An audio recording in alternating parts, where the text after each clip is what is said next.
Carta de Paulo aos Coríntios, primeira carta de Paulo aos Coríntios, capítulo 11, no verso 26.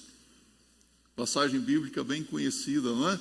Sabe de uma coisa? Pregar sobre a ceia do Senhor é como pregar em ocasião de casamento. São sempre os mesmos textos, não é? Mas é uma alegria participar de um casamento, não é verdade? Quanta coisa linda, quanta festa, e participar da ceia do Senhor é uma alegria tremenda. Pelo menos eu sinto o meu coração cheio de júbilo, de alegria, assim como você também. Veja o que diz o apóstolo Paulo: porque todas as vezes que comerdes este pão e beberdes este cálice, anunciais a morte do Senhor até que venha. Encontrou o texto? Leia comigo. Porque todas as vezes que comerdes este pão e beberdes este cálice, anunciais a morte do Senhor até que venha. Pode se assentar, que Deus fale conosco. Vamos refletir sobre a finalidade da ceia do Senhor. Nós sabemos muito bem que o pão, o cálice, não se transforma no corpo e no sangue de Jesus Cristo. O pão e o cálice não é o corpo e o sangue de Jesus Cristo, mas é um memorial do sacrifício de Jesus Cristo feito por nós. Tanto é que quando Jesus instituiu a ceia, ele diz: fazei isto em memória de mim. Fazer isto, é uma ordenança, em memória de mim. Mas Jesus estava presente. Quando Jesus instituiu a ceia, ele estava apontando para o sacrifício que ele realizaria e realizou na cruz do Calvário, quando o seu corpo seria entregue na cruz e o seu sangue vertido em nosso favor. A palavra de Deus diz: todas as vezes que comerdes deste pão e beberdes deste cálice, anunciais a morte do Senhor até que venha. Nós vemos a finalidade da ceia do Senhor. Nós vemos que é o nosso dever como membros do corpo de Cristo, a igreja, realizarmos, celebrarmos a ceia. Pois a palavra de Deus diz aqui, nos versos 23 a 25, porque eu recebi do Senhor o que também vos entreguei, que o Senhor Jesus, na noite em que foi traído, tomou o pão, e tendo dado graças, o partiu e disse: tomai e comei, isto é o meu corpo que é partido por vós, fazei isto em memória de mim. Semelhantemente também, depois de cear, tomou o cálice, dizendo: este cálice é o novo testamento no meu sangue, fazei isto todas as vezes que beberdes em memória de mim. E mais uma vez no verso 26, ele diz: porque todas as vezes que comerdes este pão e beberdes este cálice, anunciais a morte do Senhor até que ele venha. Então notem bem que a ênfase aqui está no nosso dever de celebrar a ceia.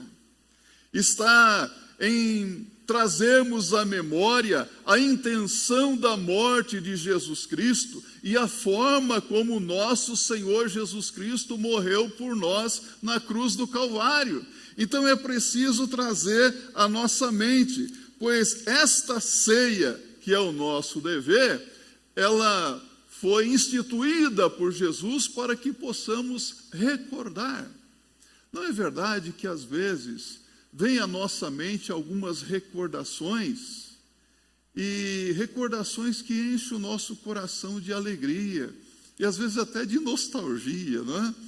Não é verdade que às vezes andando por uma determinada rua, você viu um carro antigo e você se lembrou da sua infância? Já aconteceu isso?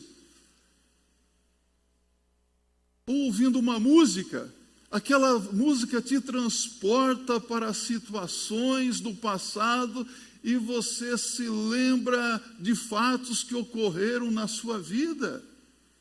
Alguém que passa por você com um cheiro gostoso de um perfume te faz lembrar de alguém do passado. Já aconteceu isso? São evocadores de lembranças, não é verdade?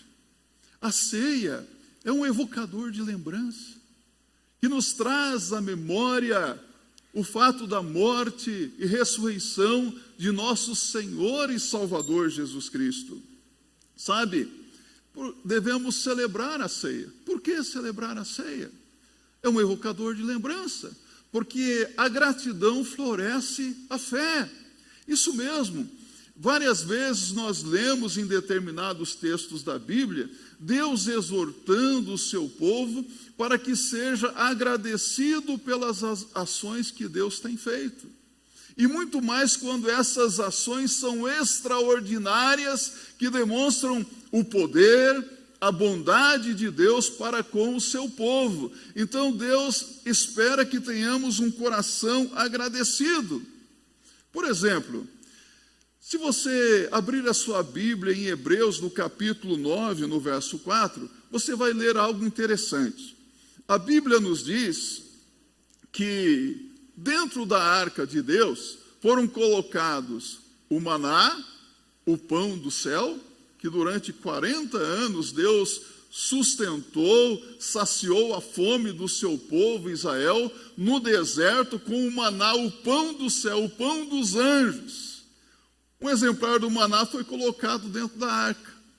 E também a vara de Arão que floresceu dentro da arca de Deus.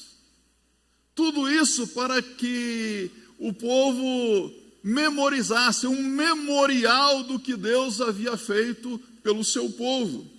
O mesmo aconteceu com as 12 pedras que foram colocadas no meio do rio Jordão. O que aconteceu quando o povo chegou diante do rio Jordão? Deus mandou que a liderança espiritual do povo de Israel entrasse primeiramente no rio, porque Deus disse que iria fazer um milagre semelhante ao que fizeram com o Mar Vermelho. Naquela ocasião, Moisés estendeu a sua vara e as águas do Mar Vermelho se abriram e o povo passou a pé enxuto, não é isso? Mas agora Deus disse que faria diferente. Primeiro, a liderança do povo precisava entrar no rio, e quando eles entraram, a água bateu no tornozelo, depois nos joelhos, depois na cintura, no peitoral, e quando a água bateu aqui, o que aconteceu? As águas baixaram. E o povo atravessou o rio Jordão. Mas Deus disse para colocar no meio do rio 12 pedras, que serviriam como memorial, como lembrança do poder, da bondade de Deus para com o seu povo. Quando nós olhamos para o que Deus fez com o seu povo Israel, que estava sofrendo debaixo da opressão egípcia, Deus, naquela noite da libertação, mandou que eles sacrificassem um cordeiro, não é verdade? E eles deveriam comer o cordeiro com ervas amargas. Aquilo ali era para que eles se lembrassem da libertação da opressão egípcia. E é interessante que, se você abrir agora a sua Bíblia em Êxodo, no capítulo 12, verso 25 a 27, texto que eu já selecionei aqui para nós nesta manhã, a Bíblia diz assim: e acontecerá que quando entrardes na terra que o Senhor vos dará, como tem dito, guardareis este culto, e acontecerá que quando os vossos filhos disserem, que culto é este? Então direis, este é o sacrifício da Páscoa do Senhor, que passou as casas dos filhos de Israel do Egito, quando feriu aos egípcios e livrou as nossas casas. Então o povo inclinou-se e adorou, trazendo à memória os favores. Nós agradecemos a Deus. A gratidão floresce em nossos corações. E aqui eu quero desafiar você a fazer uma coisa muito simples. Na ceia, nós trazemos à memória o sacrifício de Jesus, a bondade de Deus para conosco, não é? Eu quero desafiar você nesta manhã a abrir aí o fichário da sua vida, o arquivo da sua vida, né? E tirar uma ficha com uma lembrança da bondade de Deus. Se lembrou de alguma manifestação da graça, do poder, da bondade de Deus na sua vida? Alguma vez Deus livrou você do perigo da morte? Lembra-se? Alguma vez Deus curou você de doenças e enfermidades terríveis? Lembra-se de alguma situação em que você esteve cheio de preocupação e ansiedade por causa de algum problema e Deus veio e supriu aquela necessidade? Quando você esteve cansado, exausto, desanimado, e Deus veio com graça e misericórdia e renovou as suas forças físicas, emocionais e até mesmo espirituais? Então você tem ou não motivos para agradecer a Deus nesta manhã? Deus tem sido bondoso para com você e a sua família? Conta as bênçãos. Dize-as quantas são. Lembra-te dos benefícios de Deus, das bênçãos de Deus na sua vida. É isso que a palavra de Deus está nos dizendo. É para o nosso bem que a palavra de Deus nos manda recordar, trazer à memória. Precisamos trazer à nossa mente o tudo quanto Deus tem feito por nós, porque nós temos a tendência de ver Deus apenas como um benfeitor. Nós não vemos muitas vezes Deus como um Pai de misericórdia que está sempre atento às nossas necessidades, querendo realmente nos abençoar. Lamentavelmente, são muitas as pessoas que hoje querem apenas as bênçãos de Deus, mas não querem compromisso com o Pai das misericórdias. Não querem o abençoador em suas vidas. Então é preciso recordar. E neste momento em que, como igreja do Senhor, nós nos reunimos para celebrar a ceia, a palavra nos exorta a fazermos um autoexame, um exame introspectivo, olhar para dentro do coração, para dentro de nós mesmos. E quando nós fazemos isso, nós percebemos o quão falho nós somos. Nós olhamos para os nossos erros, para os nossos pecados, infidelidade, e nós só temos uma atitude: gratidão a Deus por sua graça e misericórdia. É assim comigo, é assim com você também. Porque quando olhamos para dentro de nós, nós vemos um coração enganoso, pecaminoso, de onde procede toda a sorte de impureza e imundícia, não é verdade? Nós podemos contemplar o sangue de Jesus Cristo vertido na cruz do Calvário, nos remindo, nos purificando de toda a maldade. Isso é motivo de gratidão. Quem pode desconfiar de um Deus assim? Quem pode desconfiar do amor de Deus quando contempla tremenda graça, tremendo amor de Deus ao enviar o seu Filho Jesus Cristo para morrer por nós na cruz do Calvário? Então, nisso, a ceia do Senhor é um símbolo muito apropriado para florescer a nossa fé, a nossa confiança em Jesus Cristo, que foi entregue na cruz como propiciação para os nossos delitos e pecados. Traz à memória a palavra de Deus em Isaías 54, verso 10. Acompanhe. Porque os montes se retirarão e os outeiros serão abalados, porém a minha benignidade não se apartará de ti, e a aliança da minha paz não mudará, diz o Senhor que se compadece de ti. Promessa de Deus. Então, meus irmãos e irmãs, podemos dizer que a gratidão tem o poder de fazer a fé florescer, a fé brotar nos corações.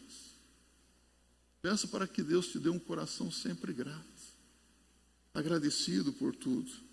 O que recordar na celebração da ceia do Senhor? Ora, são muitos os assuntos e detalhes para recordar na ocasião da celebração da ceia do Senhor, mas sem dúvida alguma, alguns assuntos e detalhes são mais importantes do que outros. Por exemplo, as dores que Jesus sofreu na cruz, a intenção da sua morte, a forma que Jesus Cristo morreu por nós na cruz do Calvário. Aqui no Salmo 22, verso 14 e 15, que é um salmo profético. Milhares de anos antes do nascimento de Jesus, a sua morte foi profetizada. E aqui neste salmo messiânico, a palavra de Deus diz assim: como água me derramei, e todos os meus ossos se desconjuntaram. O meu coração é como cera, derreteu-se no meio das minhas entranhas. A minha força se secou como um caco, e a língua se me pega ao paladar, e me puseste no pó da morte. A cena aqui no Salmo 22 é de Jesus pregado na cruz, lembra-se disso? Os ossos de Jesus se desconjuntaram, os seus ligamentos se romperam, a sua dor foi intensa. Alguém já teve aqui rompimento de algum ligamento do seu corpo? Joelho ou braço, alguma coisa, como dói, não é verdade? Os ossos de Jesus se desconjuntaram, os ligamentos se romperam, a dor foi intensa. Com toda razão, o profeta Isaías chama Jesus, em Isaías 53, no verso 3, de homem de dores e experimentado em sofrimentos. Como sofreu Jesus? Sofreu o que nós deveríamos ter sofrido. Nós quem? Nós os crentes em Cristo Jesus. Jesus sofreu por nós. Jesus padeceu por nós. Ele se fez pecado por nós. Foi abandonado pelo Pai no dia da ira e privado de grande amor. Então, em uma terrível agonia, Jesus foi zombado, escarnecido, humilhado, cuspido. Alguém já cuspiu no seu rosto alguma vez? Isso é humilhante, não é? Jesus foi cuspido, chicoteado, blasfemado, torturado, açoites terríveis sobre ele, o seu lado traspassado jorrou sangue precioso e inocente.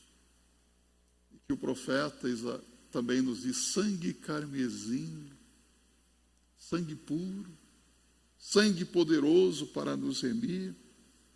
Pense um pouco nas dores que Jesus sofreu por nós. Qual foi a intenção da sua morte? Meditemos sobre isso. Não foi outra senão a glória de Deus. Em todo o tempo Jesus buscou a glória do Pai.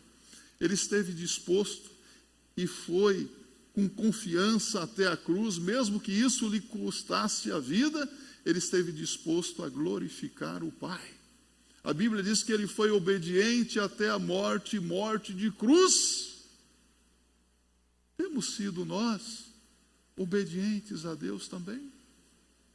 Estamos dispostos a glorificar ao Senhor?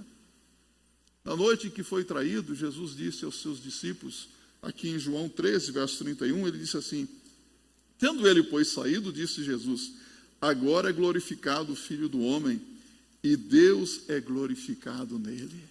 Deus foi glorificado em Jesus, porque na verdade é Deus quem perdoa os nossos pecados em Cristo Jesus.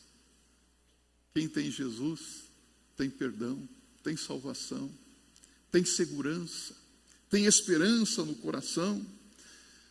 É impressionante que para termos o alimento, o pão, alimento sólido e alimento líquido, um processo teve que acontecer, não é verdade? Aliás, nós temos aqui, nesta manhã, uma mesa fake. Já ouviu isso? É uma mesa fake. Na última celebração da ceia, um garotinho chegou: pastor, aquele pão ali, ele queria comer o pão. Eu falei: esse pão não pode ser comido, porque esse pão é apenas um enfeite. A uva também não pode ser comida, porque é de plástico. Mas a mesa fica muito bonita, não é verdade? Esse alimento não pode ser ingerido pelo nosso corpo. Mas o pão e o cálice podem ser comidos, bebidos, mas para que o pão e o cálice se tornassem sólidos, líquidos, ao ponto de serem ingeridos pelo nosso corpo, houve um processo, podemos colocar assim, um processo da semente até o ponto de se tornarem sólido e líquido, não é verdade? A semente foi plantada, o fruto foi produzido, e houve um processo, até que se tornasse em alimento que, quando nós comemos, no nosso estômago se transforma e começa a fazer parte das nossas células, dos nossos nervos, dos nossos músculos, dos nossos ossos. Alimentam o nosso corpo. Quando nós olhamos para a palavra de Deus, nós vemos que o pão e o vinho representam os processos angustiosos que Cristo teve que passar para que pudéssemos receber o perdão e a salvação de nossos pecados. Houve um processo angustioso. Então, tudo isso nos recorda o que Jesus Cristo fez para que pudéssemos ser salvos, participantes da sua graça. Tanto é que Pedro diz, na sua primeira epístola, capítulo 3, no verso 18, porque também Cristo padeceu uma vez pelos pecados, o justo pelos injustos, para levar-nos a Deus, mortificando na verdade a carne, mas vivificado pelo Espírito. Tudo isso para tirar a culpa que pesava sobre nós. Cristo deu-se a si mesmo por nós. Finalmente, quando participamos da ceia do Senhor, nós devemos exercitar algumas virtudes. Quais virtudes? Primeiro, a virtude da reverência. Reverentes diante da santidade e da justiça de Deus. É um momento de contrição, porque Deus aborrece o pecado tanto quanto ama o seu Filho. Deus não tem prazer no pecado na vida de ninguém. Se há algo que Deus abomina é o pecado.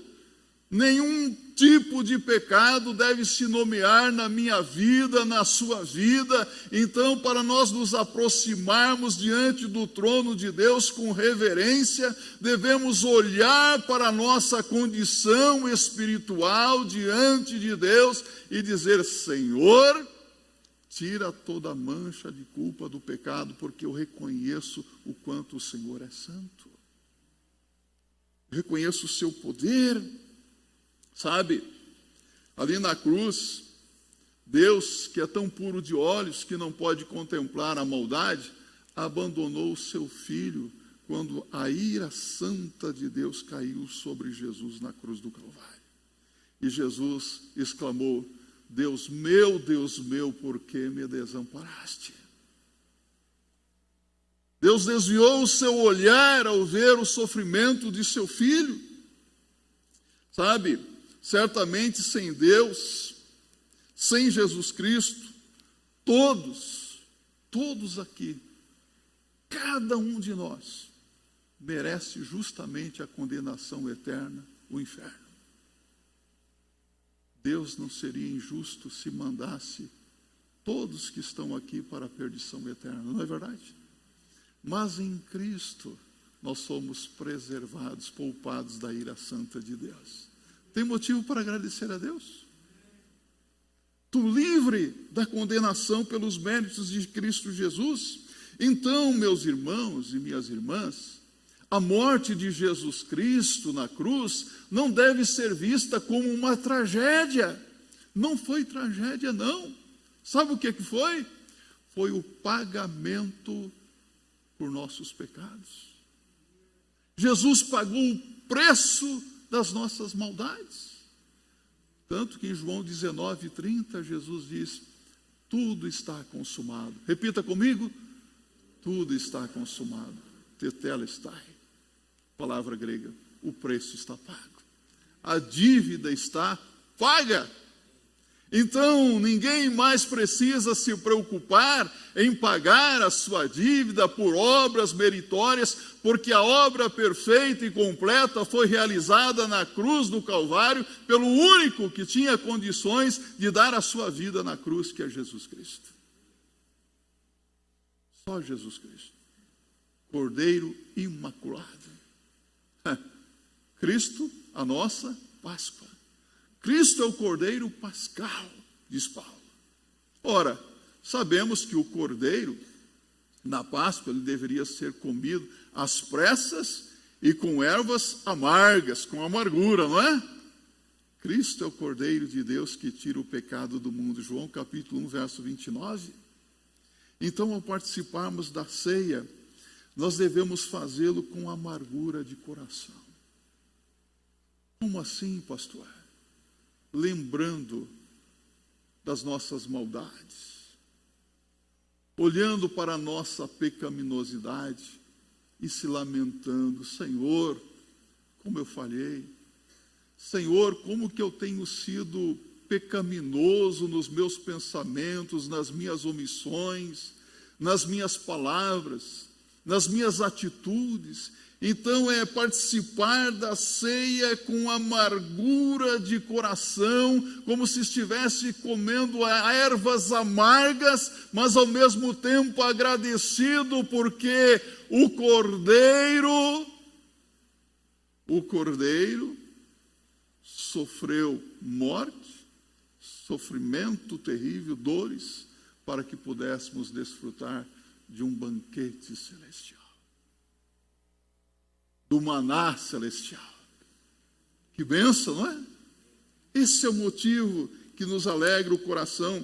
Portanto, aproximemo-nos da mesa do Senhor também com santidade. Isso é lamento pelo pecado, daí a necessidade, mais uma vez, de examinarmos-nos com honestidade diante de Deus.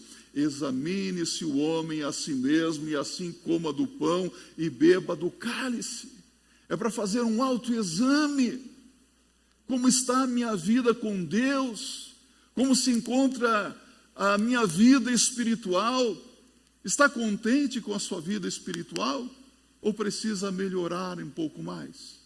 Precisa acertar algumas áreas da vida? Olha, eu acho que isso aqui não está bom, não, precisa ser acertado. Preciso submeter isso à graça de Deus, à misericórdia de Deus. Sabe, a palavra de Deus diz: examine-se o homem, porque quando o homem não se examina, não discerne o que está acontecendo, ele pode cometer o erro de participar da ceia do Senhor indignamente e atrair condenação sobre a sua vida. Deus santifica-se a si mesmo em nós, sabia disso? Paulo diz: por causa disso, há entre vós muitos fracos e doentes e muitos que dormem. Porque se nos julgássemos a nós mesmos, não seremos julgados por Deus. Compreende isso? Então, julgue sua vida, julgue os seus atos, examine a sua vida, para que Deus não venha, então, trazer algum tipo de condenação sobre a sua vida. Se aproxime da ceia do Senhor com fé. Pela fé, cremos e entendemos que a morte de Jesus Cristo foi necessária. Pela fé, entendemos que Cristo, com a sua morte, venceu o pecado, venceu a morte, venceu Satanás e nos fez assentar nos lugares celestiais, nas alturas com Cristo. E hoje estamos numa posição de autoridade espiritual com Cristo. Compreende isso? É pela fé, livre da culpa e do domínio do pecado. Se você quiser pecar, você pode, sabia disso? Mas não deve, porque Deus te deu o poder para não pecar mais. Pecamos sim, mas somos livres para não pecar. Jesus nos livrou do domínio do pecado, do poder do pecado. Tem motivo para agradecer a Deus? Você pode cantar: livre sou. Eu sou livre. Eu era escravo do pecado, agora eu sou livre em Cristo Jesus. Liberto por Cristo.